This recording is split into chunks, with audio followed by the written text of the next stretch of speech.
গুনাহগার হবেন। এমনি মানিক আপনাদের ইউটিউব চ্যানেলে লিখেছেন, জমি বন্ধকের বিকল্প হিসাবে কি কোনো উপায়ে জমির টাকা লেনদেন করা যেতে পারে? ইজারার পদ্ধতিতে আপনি লেনদেন করতে পারেন। ধরুন যে জমিটাকে আপনি বন্ধক হিসাবে নিবেন, নিয়ে টাকা দিবেন, সেটাকে বন্ধক না বলে আপনি বলুন যে আমি আপনার জায়গাটা ভাড়া নিচ্ছি।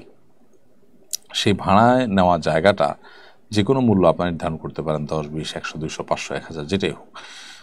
ওই মূল্য নির্ধারণ করার পর সেই জায়গা, এটা ভাড়ার মূল্য, সেই জায়গা আপনি বুঝে নেবেন এবং ওই লোককে টাকা দিবেন। এই টাকাটা দিবেন যে এটা হলো ভাড়া নিয়েছেন, যে বছরে 1 টাকা বা 100 টাকা সেটার ভাড়ার অগ্রিম। এখান থেকে ভাড়া টাকাটা কাটা হবে প্রতি মাসে মাসে, যেটা ভাড়া ধার্য করা হবে, এবং যখন চুক্তি শেষ হবে বাকি টাকা ফেরত দিবেন। তাহলে এখানে সামান্য নামকাস্তে রাখা গেল, আবার এদিকে সম্পর্কটা শরিয়া গ্রাহ্য সম্পর্ক থাকলো,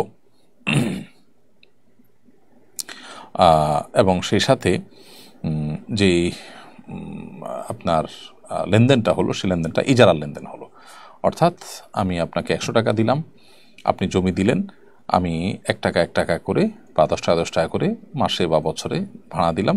যে কয় বছর আমরা চুক্তি রাখতে চাই উভয় পক্ষ, সেই কয় বছর থাকলো। যখন ভাঙতে চাই, যে কয় টাকা হিসাবে পাওনা আছে সেই কয় টাকা রেখে বাকি টাকা আপনি ফেরত দিয়ে দেবেন, আপনার জমি নিয়ে নেবেন। বাস, তাহলে আমি জমি ভোগ করাও জায়েজ এবং আপনার সেই টাকা নিয়ে কাজে লাগানো জায়েজ হবে।